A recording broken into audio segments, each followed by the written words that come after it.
Good evening students, आप सभी लोगों का वेलकम है AJIS एकेडमी पर। मैं हूं पवन धनगर, आपका साइंस टीचर।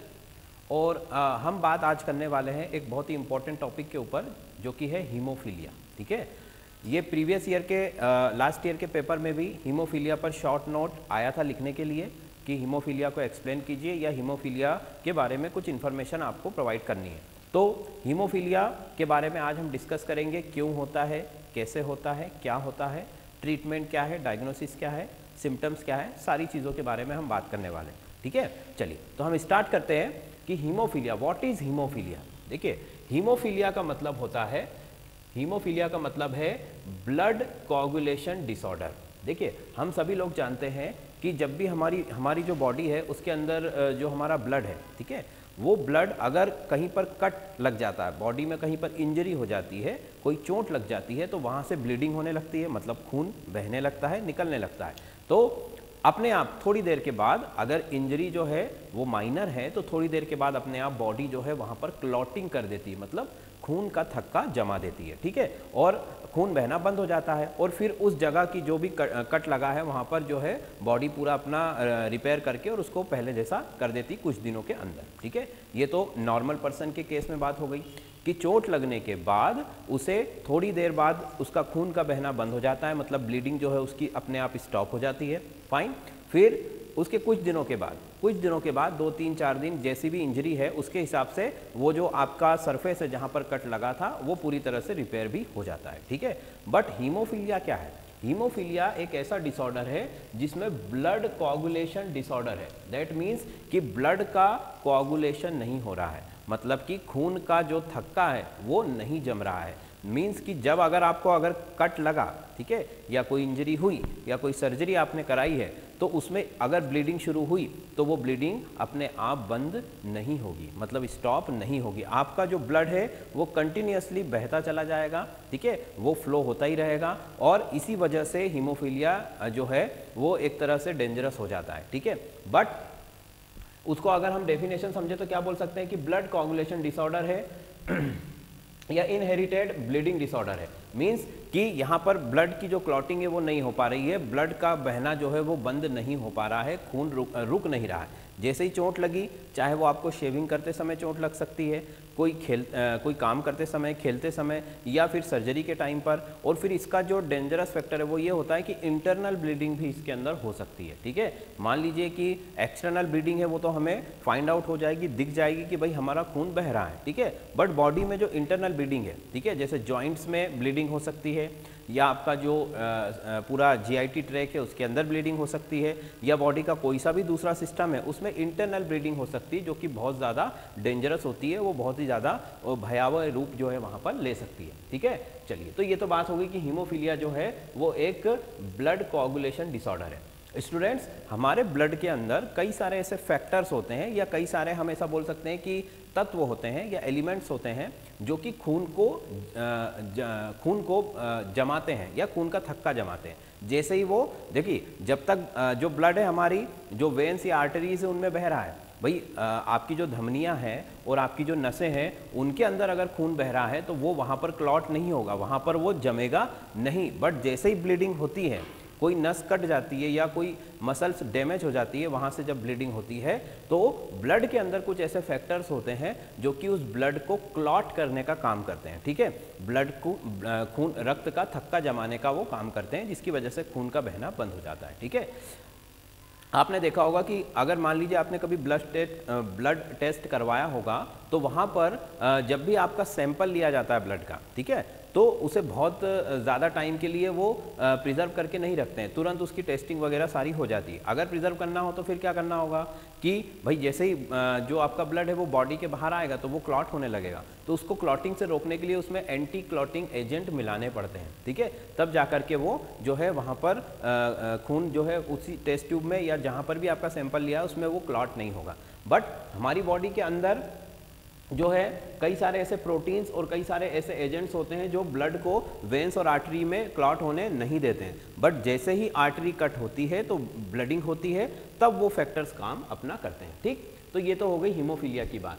अब हीमोफीलिया जो है कैसे होता है, हीमोफीलिया क्या होता है ये क्लियर है सबको कि हीमोफीलिया एक आपका जो है क्लॉटिंग डिसऑर्डर है, खून जमता नहीं है उसमें, लगातार बहता रहता है। अब कॉजेस ऑफ हीमोफीलिया, हीमोफीलिया कैसे होता है? तो हीमोफीलिया का जो मेन रीज़न है, देखिए हीमोफीलिया एक जेनेटिक डिसऑर्डर है। जेनेटिक डिसऑर्डर का मतलब होता है कि जीन्स में होने वाला डिसऑर्डर है और ये एक जनरेशन से दूसरी जनरेशन में ट्रांसफ़र होता है, ठीक है। मतलब कि अगर आपके पेरेंट्स को हीमोफीलिया है तो ऑब्वियसली आपको भी होगा, बट इसमें मेल जो है वो ज़्यादा इफेक्ट होते हैं, बट जो फीमेल होती है वो ना के बराबर इफेक्ट होती है, या फिर यूँ कहे कि वो सिर्फ कैरियर होती है, ठीक है। उसका भी रीज़न मैं अभी आपको बताऊंगा, ठीक है। तो mutation is the one of the genes. अब देखिए हमने कहा कि यहाँ पर हीमोफीलिया, पहले मैं आपको थोड़ा सा जीन्स के बारे में बता देता हूँ ताकि आपको और अच्छे से समझ में आए। देखिए ये हमारी सेल थी, सेल के अंदर न्यूक्लियस था, न्यूक्लियस के अंदर इस तरह से जो है हमारा ये डीएनए होता है, ठीक है। डीएनए मीन्स ये क्रोमोसोम्स हैं। अब इन्हीं क्रोमोसोम्स के ऊपर इस तरह से जैसे किसी धागे में आपने कोई फूल या मोती पिरोए हुए हैं, इस तरह से यहाँ पर डीएनए, ये जीन्स आपके अवेलेबल होते हैं, ठीक है।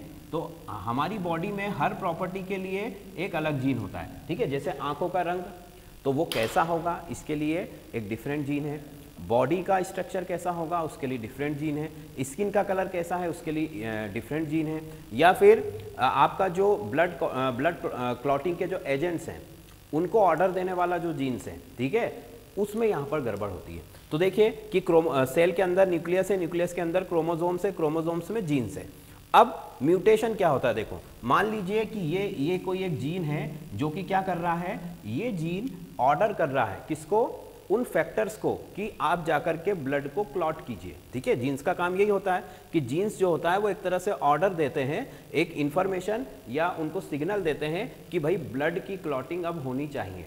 तो अगर ये जीन्स यहाँ पर अवेलेबल नहीं है या फिर वो चेंज हो चुका है, ठीक है, वो अपना काम सही तरीके से नहीं कर रहा है, तो क्या होगा, उस कंडीशन में वो जीन अपना काम जब नहीं करेगा, मींस कि जो फैक्टर्स हैं, ठीक है, जो आपके क्लॉटिंग वाले जो फैक्टर्स हैं उनको कोई सिग्नल नहीं जाएगा, और उनको अगर सिग्नल नहीं जाएगा मतलब कि ब्लड की क्लॉटिंग नहीं होगी, ठीक है। तो हीमोफीलिया एक जेनेटिक डिसऑर्डर है, मतलब जीन्स में होने वाला डिसऑर्डर है, और ये पेरेंट्स से उनकी जो नेक्स्ट जनरेशन होती है उसमें अपने आप ट्रांसफर होता रहता है, ठीक है। तो यहां पर म्यूटेशन होता है। अब समझिए कि म्यूटेशन क्या है, ठीक है। हमने लिखा है यहां पर कि म्यूटेशन हो जाता है। म्यूटेशन का मतलब होता है कि जीन्स के स्ट्रक्चर्स में किसी भी तरह का कोई भी चेंजेस आना, ठीक है। जीन्स भाई जो काम के लिए जीन्स बनाया है या नेचर ने उसको डेवलप किया है या हमारी बॉडी ने उसको डेवलप किया है, वो काम वो जीन नहीं कर रहा है, उसके बदले में या तो वो कोई और काम कर रहा है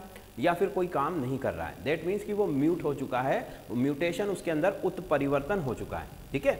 अब उत्परिवर्तन कैसे होता है, उत्परिवर्तन विभिन्न कारणों से हो सकता है, उसके डिफरेंट रीजन है, ठीक है। कई बार रेडिएशन से भी हो जाता है, ठीक है। कुछ आपके ऐसे फैक्टर्स भी हो सकते हैं, जैसे कि मतलब कि आप ऐसा मान लीजिए कि म्यूटेशन भी है, वो एक ऐसी प्रक्रिया है जो जीन्स में बदलाव कर देती है। ये वातावरण से संबंधित उसके कारक भी हो सकते हैं, ठीक है, या फिर कुछ एबायोटिक फैक्टर्स भी हो सकते हैं। तो अलग अलग तरीके से म्यूटेशन हो सकता है जिससे जीन के स्ट्रक्चर में जो है परिवर्तन आ जाता है या वो बदल जाता है। तो जैसे ही जीन यहाँ पर बदला तो वो फैक्टर्स को काम करने के लिए इंडिकेट करने वाला यहाँ पर अब कोई भी सिस्टम नहीं है, इसीलिए ये जो आपका क्लॉटिंग का जो प्रोसेस है वो नहीं हो पाता है, ठीक है। इस तरीके से होता है। तो ये आपका एक तरीके से हीमोफीलिया जो है यहाँ पर इन जीन्स की कमी की वजह से या इनके डिसऑर्डर की वजह से होता है। अब देखिए कि म्यूटेशन की वजह से होता है।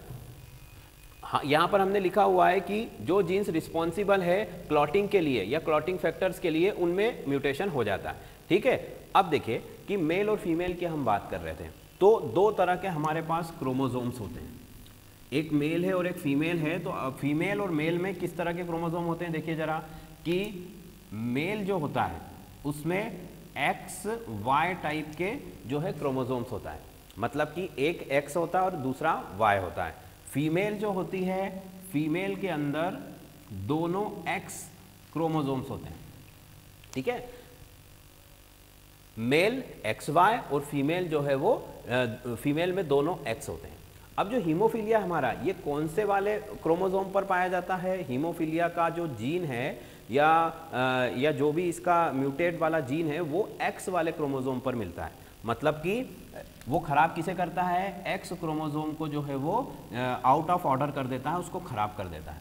तो हीमोफीलिया अगर मेल को है तो देखिए जरा कि मेल के पास तो एक ही एक्स है और उसको जो है उस जीन ने, मतलब वो जीन उसका खराब हो चुका है। भाई देखिए जो क्लॉटिंग फैक्टर वाला जो जीन है वो इस एक्स पर है और इस एक्स पर है, और यहाँ पर केवल एक ही एक्स है, मतलब वो जीन केवल इसके पास है।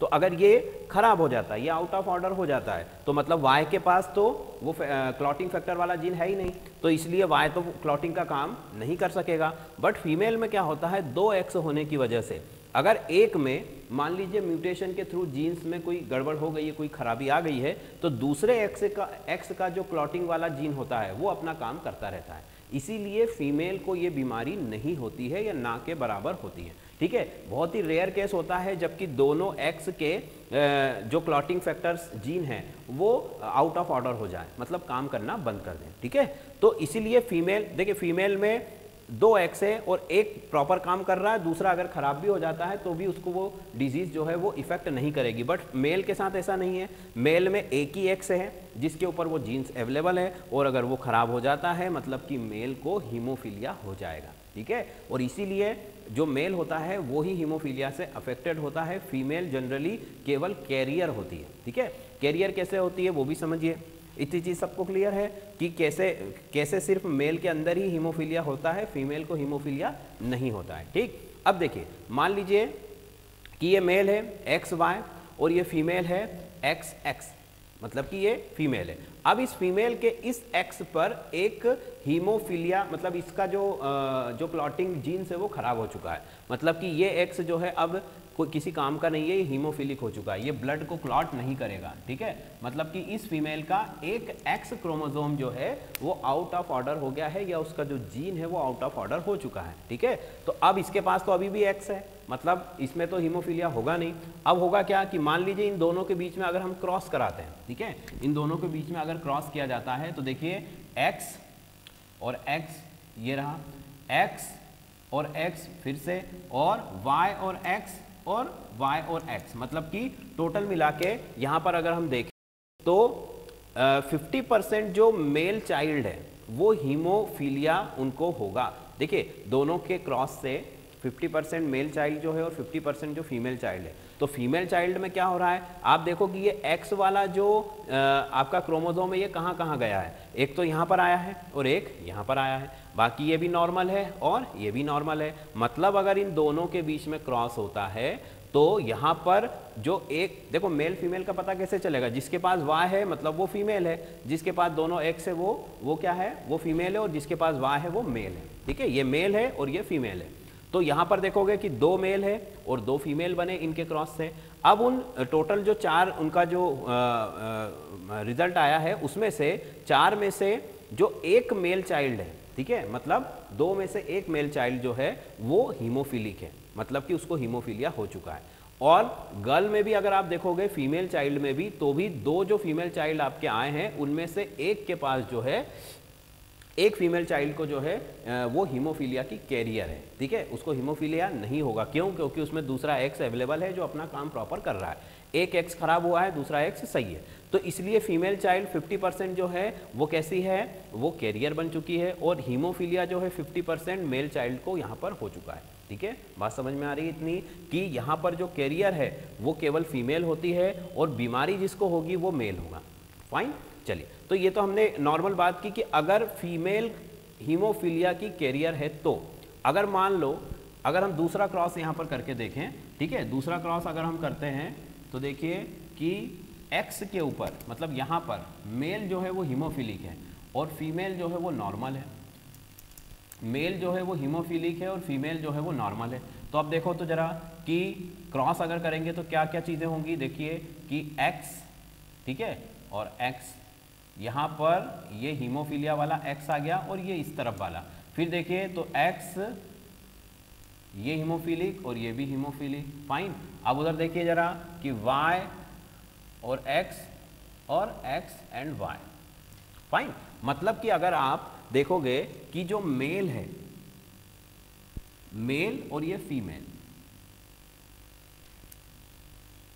तो देखो अब क्या हुआ, इसको समझने की कोशिश करो कि जब हमने ऐसे दो पर्सन्स के बीच में क्रॉस कराया जिनमें मेल जो है वो हीमोफिलिक है, मतलब जो पुरुष है उसको हीमोफिलिया ऑलरेडी है और फीमेल जो है वो नॉर्मल है, तो उनका जो भी जब डॉटर्स या उनके जो भी चाइल्ड बने हैं तो उसमें से आप देखिए कि 2 गर्ल चाइल्ड बनेंगे और 2 जो है वो जो आपके मेल है वो यहाँ पर बनेंगे, मतलब 2 फीमेल है चाइल्ड और 2 मेल चाइल्ड है। तो देखो जरा कि जो मेल चाइल्ड है उसमें कहीं भी आपको दिख रहा है क्या हीमोफिलिक वाला एक्स क्रोमोसोम? नहीं दिख रहा है, मतलब कि जो दोनों मेल चाइल्ड है वो नॉर्मल है।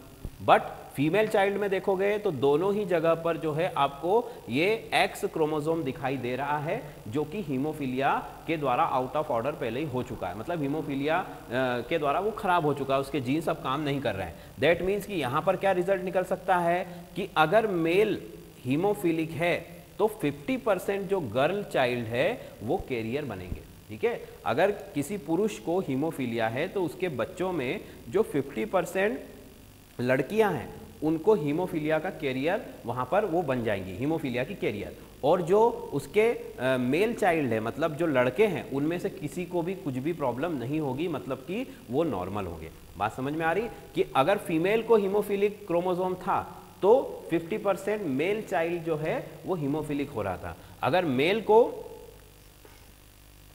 मेल को हीमोफिलिया है तो 50% गर्ल चाइल्ड जो है वो हीमोफिलिक कैरियर बन रही है, मतलब हीमोफिलिया की कैरियर, क्योंकि गर्ल को तो हीमोफिलिया होता ही नहीं है, ठीक है। तो ये चीज क्लियर है। तो हीमोफिलिया क्या होता है? एक आपका एंटी मतलब कि कोआगुलेशन डिसऑर्डर है, मतलब ब्लड वहां पर क्लॉट नहीं होता है, आपका जो खून है वो लगातार बहता रहता है। होता क्यों है? म्यूटेशन के द्वारा, ठीक है। म्यूटेशन किस में होता है? म्यूटेशन उस जीन में होता है जो कि आपके जो ब्लड क्लॉटिंग के फैक्टर्स हैं उनको इंडिकेट करता है या उनको ऑर्डर देता है, ठीक। फिर मेल में अगर बात करें तो मेल में एक ही एक्स क्रोमोसोम होता है, इसलिए मेल उसको जल्दी से इफेक्ट हो जाता है। फीमेल में 2 एक्स हैं तो एक अगर आउट ऑफ ऑर्डर हो चुका है तो दूसरा अपना काम करता रहेगा। इस तरह से ये यहाँ तक की हमने बात की, ठीक। आगे चलिए कि आगे अगर हम बात करें कि टाइप्स, हीमोफिलिया के कितने टाइप्स होते हैं, तो हीमोफिलिया के बेसिकली 3 टाइप्स होते हैं। पहला टाइप होता है हीमोफिलिया ए, ठीक है। हीमोफिलिया ए जो होता है वो फैक्टर 8 की डिफिशियंसी की वजह से होता है। अब ये फैक्टर्स क्या है देखो, उसको भी देख लो कि ब्लड क्लॉट जब होता है तो हमारे ब्लड के अंदर एक पूरा क्लॉटिंग का एक प्रोसेस होता है, ठीक है, जिसे हम एक लेक्चर में हमने पढ़ा भी है। अगर आप उसे देखना चाहें तो मैं आई बटन में उसका लिंक भी आपको दे दूंगा। तो क्लॉटिंग का पूरा प्रोसेस होता है, मतलब कि ब्लड के अंदर ऐसे सारे तत्व या ऐसे सारे एलिमेंट या ऐसे सारे फैक्टर्स होते हैं जो कि ब्लड क्लॉटिंग में हेल्प करते हैं और सीरियल वाइज काम करते हैं, एक के बाद एक उनका काम होता है। तो यहाँ मैंने इनको लिख भी रखा है, तो देखिए जरा कि जैसे कि फाइब्रिनोजन है, ठीक है, प्रोथ्रोम्बिन है, कैल्शियम है, इस तरीके के ये सारे जो है क्लॉटिंग के फैक्टर्स हमारे हैं, ठीक है। इसमें से कुछ मिसिंग भी है क्योंकि वो हमारे लिए इंपॉर्टेंट नहीं है। हमारे लिए जो इंपॉर्टेंट है वो है फैक्टर नंबर 8, फैक्टर नंबर 9 और फैक्टर नंबर 11, ठीक है। ये तीनों फैक्टर्स आपको दिखाई दे रहे हैं। तो ये तीनों फैक्टर्स जो हैं अगर ये अपना काम अच्छे से नहीं करेंगे तो ही आपका जो है हीमोफिलिया आपको होगा, मतलब अदरवाइज अगर ये काम करते रहेंगे तो हीमोफिलिया की प्रॉब्लम आपको नहीं होगी। और इनको काम करने के लिए इंडिकेट कौन करता है? इनको काम करने के लिए इंडिकेट करता है एक्स क्रोमोसोम के जीन। तो एक्स क्रोमोसोम के जीन में अगर प्रॉब्लम आई, उसने इंडिकेशन नहीं किया, तो ये फैक्टर्स अपना काम नहीं करेंगे, ठीक है। तो अब देखो कौन से फैक्टर की कमी से कौन सा हीमोफिलिया होता है वो हम देख लेते हैं। तो यहाँ पर देखोगे कि हीमोफिलिया ए जो है वो फैक्टर 8 की डिफिशियंसी की वजह से होता है, या अगर फैक्टर 8 आपके ब्लड में प्रॉपर अमाउंट में नहीं है या वो अपना काम नहीं कर पा रहा है, तो उस कंडीशन में आपको जो हीमोफिलिया से आप ग्रसित होंगे वो हीमोफिलिया ए कहलाएगा, ठीक। दूसरा देखो तो हीमोफिलिया बी जो कि फैक्टर नंबर 9 की डिफिशियंसी की वजह से होता है। ये देखिए ये फैक्टर नंबर 9 की डिफिशियंसी की वजह से हुआ है। अगला है आपका हीमोफिलिया सी। हीमोफिलिया सी फैक्टर नंबर 11 की डिफिशियंसी से होता है, मतलब तीनों फैक्टर्स की डिफिशियंसी की वजह से अलग अलग टाइप का हीमोफिलिया हो रहा है, ठीक है। देखिए है तो ये सारे हीमोफिलिया ही हैं, बट अब इनके हमने टाइप क्यों बनाए या इनका क्लासिफिकेशन क्यों हुआ? क्योंकि देखिए जो हीमोफिलिया ए है मतलब फैक्टर नंबर जो 8 है वो बहुत ही कॉमन है, मतलब कॉमन हीमोफीलिया है। ज़्यादातर जिसको भी हीमोफीलिया होता है उसमें से ज़्यादातर लोगों को हीमोफीलिया ए ही होता है, ठीक है। हीमोफीलिया बी और हीमोफीलिया सी ये उसी क्रम में आगे जब जाओगे तो वो बहुत ही रेयर होते जाते हैं। मतलब हीमोफीलिया जो सी है, मतलब फैक्टर नंबर जो 11 है, उसकी डिफिशियंसी बहुत ही रेयर केस में होती है, ठीक है। तो यहाँ पर हमने लिखा हुआ भी है कि जो 80% हीमोफीलिया के केस होते हैं वो टाइप ए होते हैं। मतलब कि जिनको भी हीमोफीलिया हुआ है उनमें से 80% लोगों को हीमोफीलिया ए प्रकार का होता है। मतलब कि उसमें कौन से फैक्टर की कमी होती है, फैक्टर नंबर 8 की कमी होती है, या फैक्टर नंबर 8 उसमें जो है मिसिंग होता है। फिर आप देखोगे कि हीमोफीलिया ए 5000 में से 1, मतलब कि अगर 5000 लोगों का आप सैंपल लीजिए तो उसमें से एक व्यक्ति को हीमोफीलिया ए जो है वो पाया जाएगा या होगा। मतलब कि 5000 में से एक इंटू 1 इन 5000। अब हीमोफीलिया बी का रेशो क्या है वो देखिए कि 25,000 और 30,000 पर्सन्स में से केवल एक ही को जो है हीमोफीलिया बी होता है। मतलब कि ये थोड़ा सा रेयर हो गया। 5000 में से 1 तो ए वाला, दूसरा वाला 25,000 और 30,000, इनमें से एक व्यक्ति को जो है हीमोफीलिया बी प्रकार का होता है। और अगर सी की बात करें तो ये और रेयर हो जाएगा, ये 50,000 में से केवल एक ही व्यक्ति को जो है हीमोफीलिया सी होता है। तो ये इनकी हमने टाइप्स की भी बात की। तो ये टाइप बेसिकली किस पर डिपेंड है, ये टाइप जो है फैक्टर्स की, अलग अलग फैक्टर्स की डिफिशियंसी पर डिपेंड है। 8 फैक्टर अगर उसकी कमी है तो ए होगा हीमोफीलिया, अगर फैक्टर नंबर 9 कम है या उसकी डिफिशियंसी है तो हीमोफीलिया बी है, और फैक्टर नंबर 11 अगर कम है तो आपका हीमोफीलिया सी यहाँ पर आपको देखा जाएगा। क्लियर इतनी बातें? चलिए, तो ये हीमोफीलिया की डेफिनेशन, टाइप्स हो गए। अब हम बात करते हैं कि सिम्टम्स क्या हैं, हीमोफीलिया के क्या क्या लक्षण हैं, कि आपको कैसे पता चलेगा कि हीमोफीलिया आपको हो गया है। तो देखिए, उसका सही तरीके से अगर आपको डायग्नोसिस करना है तो ब्लड टेस्टिंग आपको करानी पड़ेगी, और जो फैक्टर्स है उनमें से जो भी मिसिंग है उनकी रिपोर्ट के बेसिस पर हम बोल सकते हैं कि इसे हीमोफीलिया है या नहीं है, ठीक है। बट जो कॉमन सिम्टम्स है, ठीक है, वो हम उस पर भी एक बार बात कर लेते हैं। तो सिम्टम्स में पहला है कि आपकी जो ब्लीडिंग है वो ब्लीडिंग स्टॉप नहीं हो रही है। मतलब कि जैसे कि आपको सबसे अच्छा इसको पहचानने का तरीका यही है कि आपको कहीं भी कट लगा, ठीक है, या कोई भी इंजरी हुई खेलते समय या कोई काम करते समय कोई चोट लगी और वहाँ से ब्लड निकलने लगा, खून बहने लगा, पर वो खून बहना बंद नहीं हो रहा है अपने आप, ठीक है। कुछ समय के बाद अपने आप उसे बंद हो जाना चाहिए, बट वो ऐसा नहीं हो रहा है, स्टॉप नहीं हो रहा है। दैट मीन्स कि यहाँ पर कोई ना कोई प्रॉब्लम आपको है। अगर ब्लीडिंग स्टॉप नहीं हो रही है मतलब कि वहाँ पर कोई प्रॉब्लम है, तो फिर आपको क्या करना चाहिए, आपको जाकर के अपना टेस्ट करवाना चाहिए कि वाकई में यही चीज़ है या फिर कोई दूसरा प्रॉब्लम है, ठीक है। वैसे तो हीमोफीलिया का ये सबसे कॉमन जो है सिम्टम्स है। अगला देखिए, इंटरनल ब्लीडिंग, ठीक है, इंटरनल ब्लीडिंग। अब इंटरनल ब्लीडिंग का तो हमें पता नहीं चलेगा कि इंटरनल ब्लीडिंग हो रही है या नहीं हो रही है, बट कुछ टाइम के बाद सडनली पता नहीं चलेगा, एकदम से आप नहीं बता सकते हो कि इंटरनल ब्लीडिंग मतलब शरीर के आंतरिक अंगों में खून बह रहा है या नहीं बह रहा है, पर थोड़ी देर के बाद या 1-2 दिन के बाद उसके सिम्टम्स आने लगते हैं। जैसे मान लीजिए बॉडी के किसी इंटरनल ऑर्गन में ब्लीडिंग हो रही है तो वहाँ पर स्वेलिंग आना, या उसका ठीक तरीके से काम ना करना, या फिर आपको फीवर आना, आपका वीकनेस फील करना, ठीक है। इस तरीके के सिम्टम्स से आपको फिर ये उसकी टेस्टिंग के लिए जाना चाहिए कि भाई कोई ना कोई प्रॉब्लम बॉडी के अंदर आ रही है, ठीक है। इसके बाद अगर जॉइंट्स में ब्लीडिंग हो रही है, मतलब कि जॉइंट्स में अगर ब्लीडिंग हो रही है मीन्स उसका भी मतलब हो जाएगा कि वहाँ पर भी स्वेलिंग आ जाएगी। जैसे यहाँ पर हमारा ये जॉइंट है या ये जॉइंट है, ये कोई भी जॉइंट में भी अगर ब्लीडिंग हो रही है तो सडनली भले वो ऑब्जर्व ना हो, बट 1-2 दिन के बाद वहाँ पर स्वेलिंग होने लगती है, वो सूजन आने लगती है, या फिर दूसरा तरीका और है उसको पहचानने का कि बॉडी के ऊपर रैशेस आने लगते हैं, मतलब लाल कलर के धब्बे आने लगते हैं, जिसकी वजह से भी आप पहचान सकते हो कि इंटरनल ऑर्गन्स जो है, चाहे वो मसल्स हो, ठीक है, या कोई भी सिस्टम हो, उसके अंदर ब्लीडिंग वो है हो रही है। या फिर मान लीजिए कि इंटरनल ब्लीडिंग को और कैसे पहचाना जा सकता है कि आपकी नाक से खून बह रहा है, ठीक है, या फिर आपके माउथ से या मुंह से खून आ रहा है, तब भी वो इंटरनल ब्लीडिंग को शो करता है, ठीक है। और ये ब्लीडिंग अपने आप जो है बॉडी में अंदर इंटरनल इंजरीज की वजह से होती है। जैसे कोई भी काम करते समय या कुछ भी अगर आपको ऐसा ब्लीडिंग हो जाता है या कोई शॉक लगता है, कोई एक्सीडेंट हो जाता है, तो जिससे कि इंटरनल ब्लीडिंग होना शुरू हो जाती है, तो वो ब्लीडिंग फिर स्टॉप नहीं होती, क्योंकि हीमोफीलिया जो है एक्सटर्नल इंजरी हो या इंटरनल इंजरी हो, अगर खून बहा, ठीक है, अगर जो है आपका ब्लड फ्लो हो रहा है तो उसको क्लॉट करने का जो फैक्टर्स है वो तो है ही नहीं, इसलिए इंटरनल ब्लीडिंग भी हो सकती है और एक्सटर्नल ब्लीडिंग भी हो सकती है।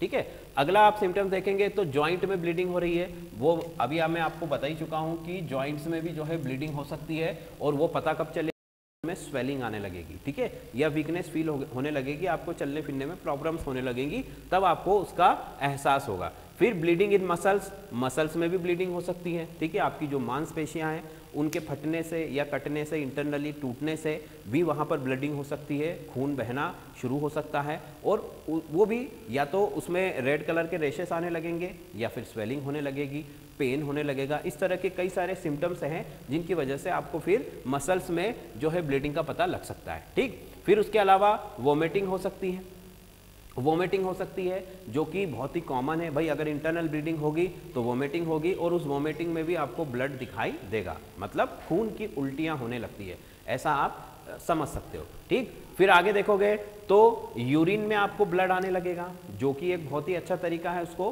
पहचानने का, मतलब कि अगर इंटरनल ब्लीडिंग हो रही है तो इंटरनल ब्लीडिंग में यूरिन जो है आपका, ठीक है, यूरिन जब आप पास करते हैं तो उसमें भी आपको खून आने लगेगा। ठीक, दूसरा जो स्टूल है, ठीक है, स्टूल में भी आपको स्टूल में भी आपको जो है ब्लीडिंग होने लगेगी, मतलब आपका जो मल मूत्र का विसर्जन जब आप करोगे तो उसमें भी आपको खून जो है वो आना शुरू हो जाएगा। ठीक है, और वो किसका सूचक होगा? वो सूचक होगा कि आपकी इंटरनल ब्लीडिंग हो रही है, आपकी मांसपेशियों में जो है वो अंदर से खून बह रहा है।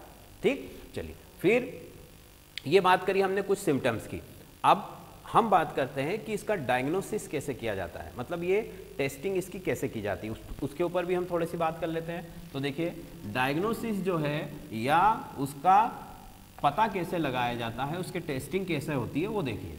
तो डायग्नोसिस में देखिए सबसे पहले तो देखा जाता है कि फैमिली हिस्ट्री क्या है, ठीक है, मतलब क्या आपके परिवार में कभी किसी को इस तरह की कोई बीमारी थी, ठीक है, इसका थोड़ा सा फैमिली हिस्ट्री में जाया जाता है, क्योंकि ये तो एक जेनेटिक डिसऑर्डर है, मतलब कि एक पीढ़ी से दूसरी पीढ़ी में ये चलता रहता है। तो जेनेटिक डिसऑर्डर है तो उसको फाइंड आउट करने के लिए फैमिली हिस्ट्री के ऊपर फोकस किया जाता है। ठीक है, फैमिली हिस्ट्री में अगर किसी को हीमोफीलिया है तो फिर आपको होने की भी पॉसिबिलिटी है। फिर ये देखा जाता है मेल फीमेल, मेल अगर आप फीमेल हैं तो कोई प्रॉब्लम ही नहीं है, ठीक है, बट आपके आने वाली जनरेशन में वो प्रॉब्लम हो सकती है, तो वो चीज़ देखी जाती है। पहला फैमिली हिस्ट्री, उसके बाद में जो इम्पोर्टेंट जो टेस्ट होता है वो होता है ब्लड का असे, ठीक है, या ब्लड में जो फैक्टर्स हैं उनका असे किया जाता है। असे मीन्स एक तरह से उनकी टेस्टिंग की जाती है, एनालिसिस किया जाता है कि भाई ब्लड के अंदर जो फैक्टर्स रिक्वायर हैं, ठीक है, मतलब फैक्टर नंबर 8, फैक्टर नंबर 9 और फैक्टर नंबर 11, तो ये फैक्टर्स ब्लड में अवेलेबल हैं या नहीं है, अपना काम कर रहे हैं या नहीं कर रहे हैं, इन सारी चीज़ों की स्टडी जो है, इन सारी चीज़ों का जो है असे किया जाता है। ठीक, फिर टेस्टिंग में अगर देखिए जनरली जो टेस्टिंग होती है वो फैक्टर नंबर 8 और फैक्टर नंबर 9 के लिए होती है, क्योंकि ये दोनों की डिफिशियंसी कॉमन होती है। हमें ने अभी देखा था कि जो 11 है, फैक्टर नंबर 11 है, उसकी डिफिशियंसी बहुत ही रेयर होती है, मतलब कि ऐसा बहुत कम होता है जब आपके अंदर फैक्टर नंबर 11 की जो है वो कमी हो जाए। ठीक है, तो इसलिए फैक्टर नंबर पहले 8 और फिर 9 इन दोनों का ऐसे किया जाता है, उसके बाद रिक्वायरमेंट होती है तो फिर 11 का भी ऐसे किया जाता है। तो देखिए रिजल्ट में जैसे कि मान लीजिए आपकी जो रिपोर्ट आई है, जो आपका फैक्टर्स का असे हुआ है, ब्लड की जो टेस्टिंग हुई है उसमें रिपोर्ट आई कि नॉर्मल अगर होंगे तो आपके अंदर 50 to 100%, ठीक है, मतलब 50 से लेके 100% तक फैक्टर नंबर 8 या 9 अवेलेबल है। ठीक है, तो आप नॉर्मल है, मतलब अगर 50% या उससे ज़्यादा अगर आपके अंदर फैक्टर्स अवेलेबल हैं दैट मीन्स कि आप नॉर्मल है। ठीक, अगर 5% से 40%, ठीक है, या 5% से 50% अगर आपके अंदर फैक्टर्स का जो रेशो या काउंट आया है, मतलब आपके ब्लड के अंदर 5% से 50% तक ही फैक्टर्स अवेलेबल है, दैट मीन्स कि वहाँ पर आपको कोई ना कोई प्रॉब्लम अब जनरेट हो सकती है या है, मतलब माइल्ड केस हो जाएगा वो एक तरीके से, उसका ट्रीटमेंट पॉसिबल है बट वो सीवियर कंडीशन नहीं है। ठीक है, तो ये माइल्ड केस हो गया। 5 to 40 या 50%। अब मॉडरेट केस में देखोगे तो 1 to 5% है, अगर मतलब बहुत ज़्यादा कम हो गया है, ठीक है, तो उसे हम कहेंगे कि ये मॉडरेट केस है। और सीवियर केस में लेस देन 1, मतलब अगर फैक्टर आपका है ही नहीं, ठीक है, मतलब पूरी तरह से आपका फैक्टर जो है वो अब्सेंस है या फिर वो काम नहीं कर रहा है, तो फिर वो सीवियर कंडीशंस में काउंट किया जाता है, ठीक है। तो इस तरीके से ये इसके कुछ आपके टेस्ट होते हैं। तो ये जनरली किसके लिए होते हैं? फैक्टर नंबर 8 के लिए, फैक्टर नंबर 9 के लिए, और अगर ज़रूरत पड़े तो फैक्टर नंबर 11 के लिए। फाइन, चलिए, तो ये हीमोफीलिया से रिलेटेड हमारी जो इन्फॉर्मेशन थी कुछ वो हमने आपको प्रोवाइड कर दी। अब इसका जो क्वेश्चंस आया था प्रीवियस ईयर में वो यही आया था कि हीमोफीलिया के ऊपर शॉर्ट नोट लिखिए, यह हीमोफीलिया क्या होता है, ठीक है। तो 3 मार्क्स का क्वेश्चन था, तो 3 मार्क्स के लिए मैक्सिमम इन्फॉर्मेशन जो थी वो मैंने आपको सारी यहाँ पर प्रोवाइड कर दी है। फाइन, चलिए, अब हम चलते हैं नेक्स्ट। हमारा जो टॉपिक है आज का वो हमारा टॉपिक है इकोसिस्टम ऑफ पॉन्ड, ठीक है। ये भी आपके लास्ट ईयर के पेपर में आया हुआ है कि तालाब के पारिस्थितिक तंत्र को समझाते हुए उसके विभिन्न पोषी स्तरों का वर्णन कीजिए। मतलब कि एक तालाब है, एक पॉन्ड है, उसमें कौन कौन उत्पादक है, कौन उपभोक्ता है, प्राइमरी कंज्यूमर, सेकेंडरी कंज्यूमर, ठीक है, और फिर डिकम्पोजिटर, ये सारी चीज़ों के बारे में हमें बताना है। मतलब कि पॉन्ड का इकोसिस्टम आपको डिस्क्राइब करना है, ठीक है। चलिए, तो पॉन्ड के इकोसिस्टम की अगर हम बात करें तो उसके ऊपर हम चलते हैं। तो एक तालाब है, मान लीजिए, सबसे पहले तो तालाब जो है वो क्या है? तालाब में जो जल है, जो पानी भरा हुआ है वो रुका हुआ है, मतलब कि वो बह नहीं रहा है, ठीक है। दोनों में अलग अलग चीज़ें होती है भाई। पानी जब बह रहा हो, ठीक है, या पानी जब रुका हुआ हो, दोनों स्थितियों में वहाँ का जो पारिस्थितिक तंत्र है, वहाँ का जो इकोसिस्टम है वो भिन्न भिन्न होता है, वो अलग अलग होता है, ठीक है। कैसे होता है वो देखिए कि ये तालाब है, मान लीजिए। अब देखिए, तालाब छोटा भी हो सकता है, बड़ा भी हो सकता है, या अगर वो ज़्यादा बड़ा होगा तो फिर इकोसिस्टम भी जो है उसका उतना ही कॉम्प्लिकेटेड होता जाएगा। तो यहाँ हम तालाब से मतलब समझ रहे हैं कि एक नॉर्मल साइज़ का एक पॉन्ड है, एक तालाब है, उसके हमें उसका जो पारिस्थितिक तंत्र है उसके बारे में बताना है, ठीक है। तो ये तालाब है आपका, ठीक है। अब तालाब में क्या हो रहा है वो देखिए जरा, कि सबसे पहले तो क्या होंगे, हमें पता है कि इकोसिस्टम के जो अंदर है सबसे पहले कोई भी इकोसिस्टम हो वहाँ पर प्रोड्यूसर आएंगे, मतलब कि आपके जो उत्पादक हैं वो आएंगे। तो उत्पादक कौन से होते हैं हर जगह, ठीक है। उत्पादक तो प्लांट्स ही होते हैं, ग्रीन प्लांट्स। अब वो ग्रीन प्लांट्स हो सकते हैं कि पानी में उगने वाले पौधे हों, शैवाल हों, ठीक है, या किसी तरह का जलीय पौधा हो, वो हो सकता है, ठीक है। और अगर लैंड पर है तो पेड़ पौधे होते ही हैं वहाँ पर। चलिए, तो इसको देखिए कि सबसे पहले हमें पता है कि जो कंज्यूमर्स हैं, मतलब जो उत्पादक है हमारे, ठीक है, उत्पादक होते हैं सबसे ऊपर, जो कि सूर्य के प्रकाश से, सूर्य प्रकाश की मदद से प्रकाश संश्लेषण करते हुए जो है आपका भोजन बनाने का काम करते हैं। यहाँ पर पेड़ पौधे हो सकते हैं, ठीक है, पेड़ पौधे, शैवाल हो सकते हैं, ठीक है, जितने भी हरे पेड़ पौधे या शैवाल हैं जो अपना भोजन बना सकते हैं, ठीक है, वो सारे इसके अंदर आ जाते हैं। वो जली भी हो सकते हैं और भूमि पर पाए जाने वाले भी हो सकते हैं, ठीक। तो उत्पादक पेड़ पौधे होते हैं जो कि सूर्य के प्रकाश से, प्रकाश संश्लेषण के द्वारा भोजन का निर्माण करते हैं। भोजन क्या होता है? भोजन ग्लूकोज होता है, भोजन ग्लूकोज होता है, ठीक है, ये लिख दिया हमने ग्लूकोज। ये ग्लूकोज का निर्माण कर रहे हैं सूर्य प्रकाश के द्वारा। अब उत्पादक को खाने वाले या ईट करने वाले ये होते हैं प्राथमिक उपभोक्ता, ठीक है। मतलब प्राथमिक उपभोक्ता का मतलब होता है प्राइमरी कंज्यूमर्स, ठीक है। प्राइमरी कंज्यूमर्स जो है वो डायरेक्ट किसको ईट करते हैं? वो डायरेक्ट उत्पादक को ईट करते हैं या पेड़ पौधों को खाते हैं। जैसे जितने भी शाकाहारी जीव जंतु होते हैं वहाँ पर आपका कोई भी एनिमल हो सकता है, ठीक है, जैसे कि हिरण है, गाय, भैंसे वगैरह। बट पॉन्ड के इकोसिस्टम में क्या होंगे उस पर अभी हम बात करने वाले हैं, क्योंकि हमें तो इसी को डिस्क्राइब करना है आज। तो उत्पादक पेड़ पौधे, उपभोक्ता में कई सारे जीव जंतु, एनिमल्स हो सकते हैं, ठीक है। फिर आप देखिए अगला इसमें आता है द्वितीयक उपभोक्ता।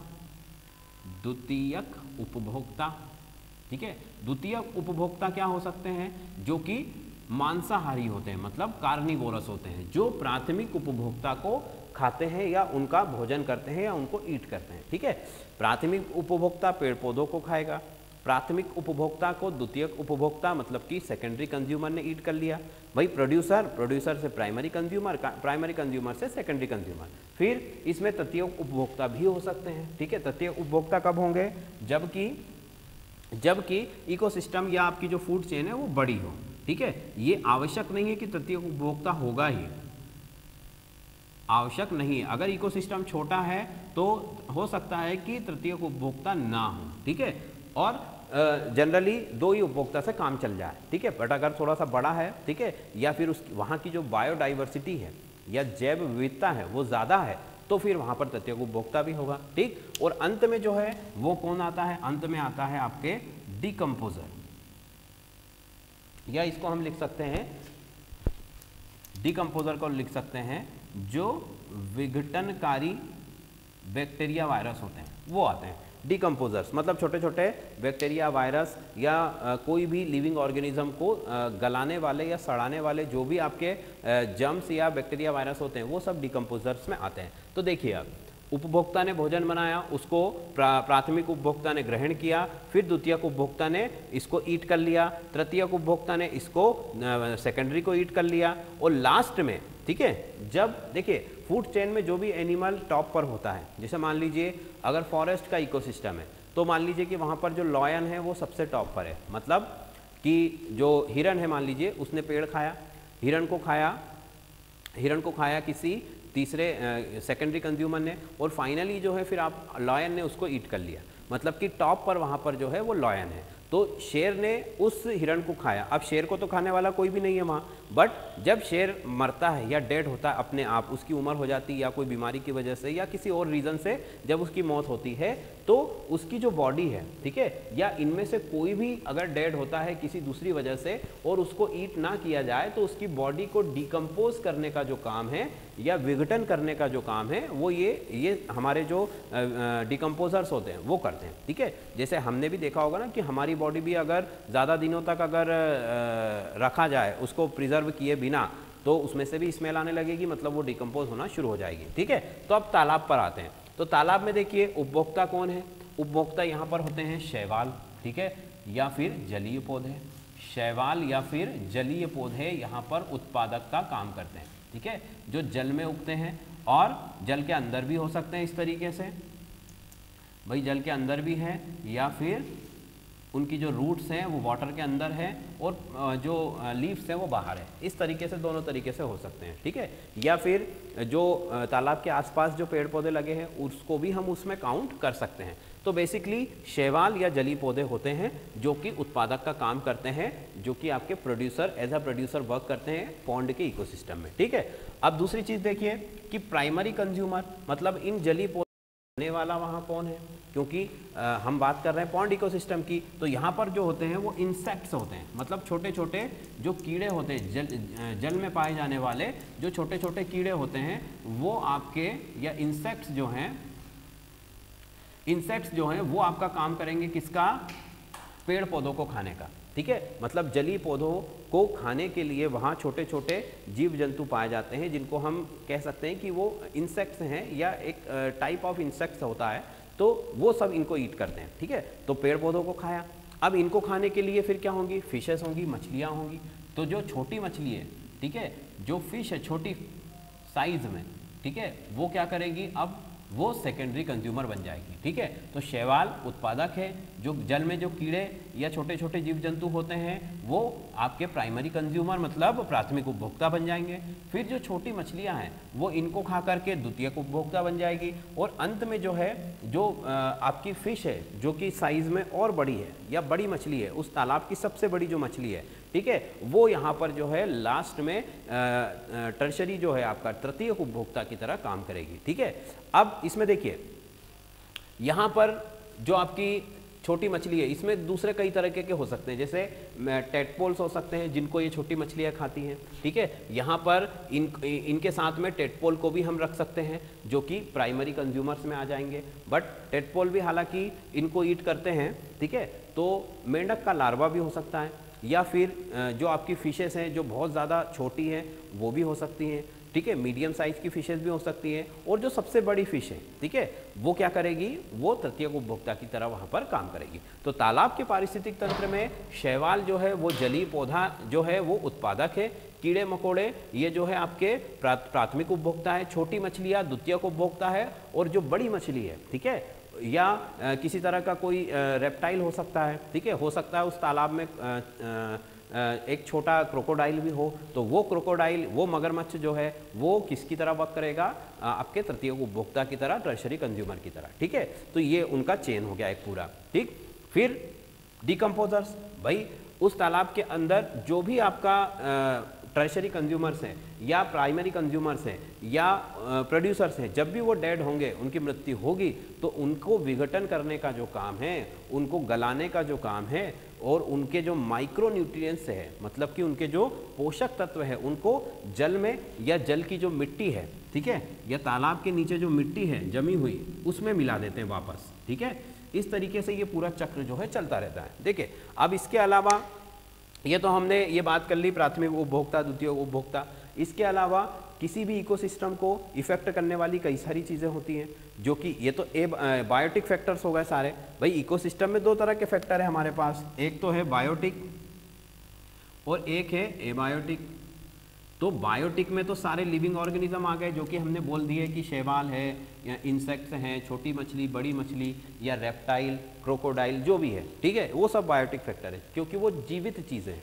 अब एबायोटिक फैक्टर्स में क्या होंगे, अजीवित चीज़ें, मतलब कि जिनमें जीवन नहीं है, जैसे कि हमें ध्यान रखना होगा कि पीएच वैल्यू क्या है इस वाटर का, ठीक है, क्योंकि ये तो रुका हुआ पानी है, तो ऑब्वियसली इसका पीएच बहुत ज़्यादा इंपॉर्टेंट है, किसके लिए, वहाँ रहने वाले जीव जंतु के लिए। अगर ज़्यादा एसिडिक होगा तो लाइफ सर्वाइव नहीं होगी, अगर कम होगा तब भी प्रॉब्लम आएगी, तो पीएच को मेंटेन करना ज़रूरी है। फिर आपको यहाँ की जो सॉइल है वो कैसी है, उसके बारे में भी जो है पता होना चाहिए, क्योंकि अगर सॉइल के बारे में पता नहीं है तब भी आप उसके इकोसिस्टम को स्टडी नहीं कर सकते हो, मतलब सॉइल भी उसके इकोसिस्टम पर इफेक्ट डालेगी। तो पीएच हो सकता है, सॉइल हो सकता है, इसके बाद में विभिन्न प्रकार के जो पोषक तत्व है हमारे, जैसे कि कार्बोहाइड्रेट्स हैं, ठीक है, कार्ब्स हैं, प्रोटीन्स हैं,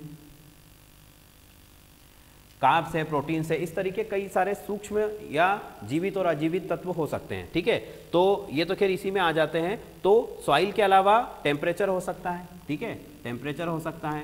फिर पानी का जो लेवल है, वाटर लेवल है, वो हो सकता है, ठीक है, वाटर लेवल का भी इस पर इफेक्ट पड़ेगा। अगर झील या तालाब बहुत बड़ा है या ज़्यादा गहरा है तो फिर प्रेशर का भी इफेक्ट पड़ेगा, ठीक है, वाटर का जो प्रेशर है उसका भी इफेक्ट पड़ेगा, क्योंकि हमें पता है कि पानी का भी प्रेशर है और ज़्यादा प्रेशर में जो लिविंग ऑर्गेनिज्म है वो सर्वाइव नहीं कर पाएंगे, ठीक है। तो pressure, temperature, water level, soil, pH, ये सब एबायोटिक फैक्टर्स है, ठीक है, जिनका कि तालाब हो या कोई भी दूसरा पारिस्थितिक तंत्र हो, ठीक है, उसके ऊपर इसका प्रभाव पड़ेगा। अब देखिए, एक और छोटी सी चीज़ यहाँ पर मैं बता दूँ कि इकोसिस्टम आपको चाहे कोई सा भी पूछा जाए, ठीक है, चाहे पॉन्ड का पूछा जाए, चाहे आपको सी का पूछा जाए, फॉरेस्ट का पूछा जाए, या फिर घास के मैदानों का पूछा जाए, या किसी बाग बगीचे का पूछा जाए, कोई भी इकोसिस्टम हो, इकोसिस्टम में ये जो लेवल्स हैं ये तो सबके कॉमन्स हैं। भाई हर जगह के इकोसिस्टम में उत्पादक होंगे, हर जगह के इकोसिस्टम में उपभोक्ता होंगे, द्वितीयक, तृतीयक, विघटनकारी, डिकम्पोजर सब होंगे, ठीक है। केवल चेंजेस क्या होंगे, एनिमल्स चेंज हो जाएंगे, कि भाई फॉरेस्ट है तो वहाँ जो प्रोड्यूसर्स हैं, बड़े बड़े ट्रीज और प्लांट हैं, ठीक है। फिर जो प्राइमरी आपके कंज्यूमर्स हैं वो थोड़े बड़े बड़े एनिमल्स हो जाएंगे, जैसे आपकी हिरण है, बफेलोज है, इस तरीके की, ठीक। फिर आपके जो सेकेंडरी कंज्यूमर्स हैं, लॉयन हो सकता है, ठीक है, आपका लेपर्ड हो सकता है, हाइनाज हो सकते हैं, ये सारी चीज़ें। तो केवल ये इनमें डिफरेंस आएगा, अलग अलग जीव जंतु आ जाएंगे, ठीक है। तालाब की बात करेंगे तो देखिए ये सारे जीव जंतु होंगे। अगर समंदर की बात करोगे तो यहाँ पर आप देखोगे कि और बड़े और अलग अलग बायोडाइवर्सिटी बहुत रिच हो जाएगी वाटर की, ठीक है, क्योंकि समुद्र की जो जैव विविधता है बहुत ज़्यादा है, तो वहाँ पर कई तरह की फूड चेन आपको देखने को मिलेगी, एक नहीं मिलेगी, कई तरीके की मिलेंगी। तो वहाँ मेंढक भी होंगे, मतलब तालाब में मेंढक भी हैं, सांप भी है, समुद्र के अंदर भी क्या है, शार्क भी है, ठीक है, उसके बाद वेल मछली भी है, डॉल्फिन्स भी है, ठीक है, आपके क्रोकोडाइल्स भी हैं और टर्टल्स भी हैं, कई तरीके के एनिमल्स हैं, मतलब कि बायोडाइवर्सिटी बहुत रिच है। तो इकोसिस्टम किसी भी जगह का हो, वहाँ पर जो पोषी स्तर है, ठीक है, जो उसके लेवल्स हैं वो सब सेम होते हैं, ठीक है, बट उन लेवल्स में आने वाले जो एनिमल्स हैं वो डिफरेंट हो जाते हैं। तो बस इसी चीज़ का हमको ध्यान रखना है, केवल नई जगह है तो उसके एनिमल्स, उसके जो आपके वहाँ पाए जाने वाले जो जीव जंतु हैं वो नए नए होंगे, ठीक है, और बाकी काम सब वैसे ही हो रहा है, उत्पादक, उपभोक्ता, प्राथमिक उपभोक्ता, द्वितीयक उपभोक्ता और आपका जो है लास्ट में डिकम्पोजर्स, ठीक है। तो इकोसिस्टम चाहे आपसे कोई सा भी पूछा जाए, ठीक है, आपको केवल क्या करना है, उस जगह के अकॉर्डिंग वहाँ पर कौन कौन से एनिमल अवेलेबल हैं उनको आपको ध्यान में रखना है बस। बाकी पोषी स्तर, ठीक है, जो आपका एनर्जी का ट्रांसफर होता है वो सब जगह एक ही सा होता है, जिसे 10% वाला रूल होता है कि जो उत्पादक की ऊर्जा है उसका 10% प्राइमरी कंज्यूमर्स में जाएगा, उसका 10% सेकेंडरी कंज्यूमर्स में जाएगा, उसका 10% इसमें जाएगा। इस तरीके से अब कोई सा भी इकोसिस्टम हो, पॉन्ड का हो, फॉरेस्ट का हो, ये जो 10% वाला फॉर्मूला है ये हर जगह अप्लाई होगा। तो चेंजेस कुछ भी नहीं है, केवल एनिमल्स का चेंज हो जाएगा, ठीक है, जो भी इकोसिस्टम है उसके एनिमल्स को आपको ध्यान में रखना पड़ेगा, ठीक है। तो ये पॉन्ड का इकोसिस्टम भी हमने डिस्क्राइब कर दिया। ओके स्टूडेंट्स, तो आज के लिए हमारे ये 2 ही टॉपिक थे। नेक्स्ट वीडियो में फिर से आपके लिए हम कोई प्रीवियस पेपर के इंपॉर्टेंट टॉपिक्स को लेकर के आएंगे और उसे कवर करेंगे। Okay, thank you.